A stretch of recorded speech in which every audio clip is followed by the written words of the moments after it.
The resonance of that wavelength will make the other E string on the other guitar vibrate. That's how powerful resonance is. Well, it's the same thing with the recordings of the good deeds and the not so good deeds in your electrical body being catalyzed and triggered and fulfilled by the planetary stimuli, by the planet's electromagnetic radiation stimuli, you can say, to be correct. And there's this duality of resonance going on all the time within our environment, with people we meet, but especially planetarily.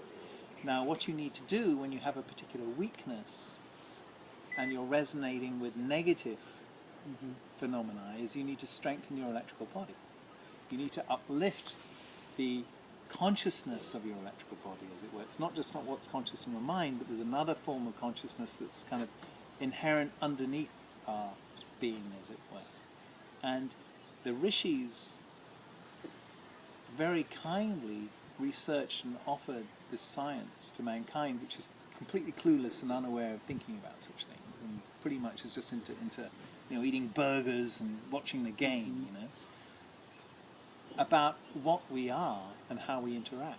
And the rishis explained that particularly good quality crystals, because the alignment of the electrons in their molecular lattice have characteristics that are able to amplify a certain kind of resonance or electrical field, and they will shift your disposition subtly, but they'll shift your magnetic pull, your magnetic, almost destined magnetic propulsion for the just desserts of your past karma.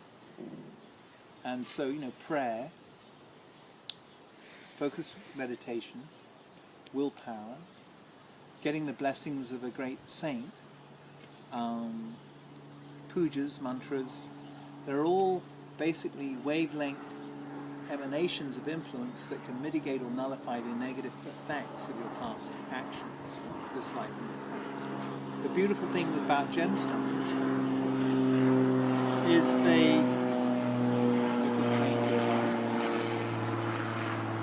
that they don't require willpower. They don't require conscious effort bar putting it on your arm to wear.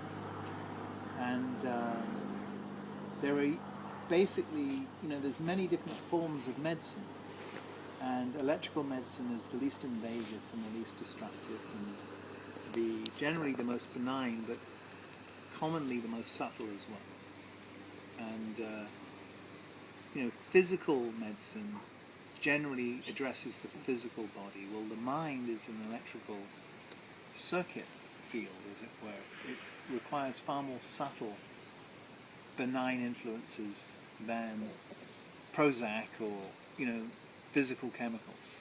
And life force in food is what really lifts you up. And if you eat lots of dead food, you're going to become fairly dead by nature.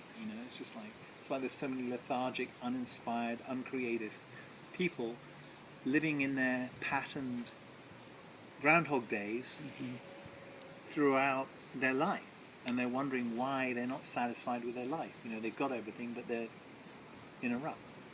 And it's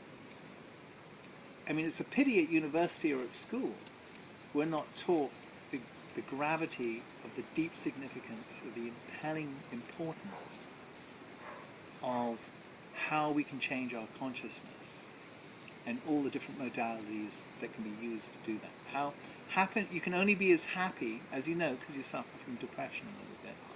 You can only be as happy as the receptacle of your mind will allow you to be. And in other words, if you've only got a small receptacle in your mind, you often actually might be quite content when it's full. But after a while, your nature will say, I want a bigger receptacle. I'm bored with this egg cup of happiness. I want a fruit bowl, whatever. And then when you get to the fruit bowl, you'll go, dang, I want a swimming pool, and it'll go on ad infinitum like that. And that's basically spiritual growth.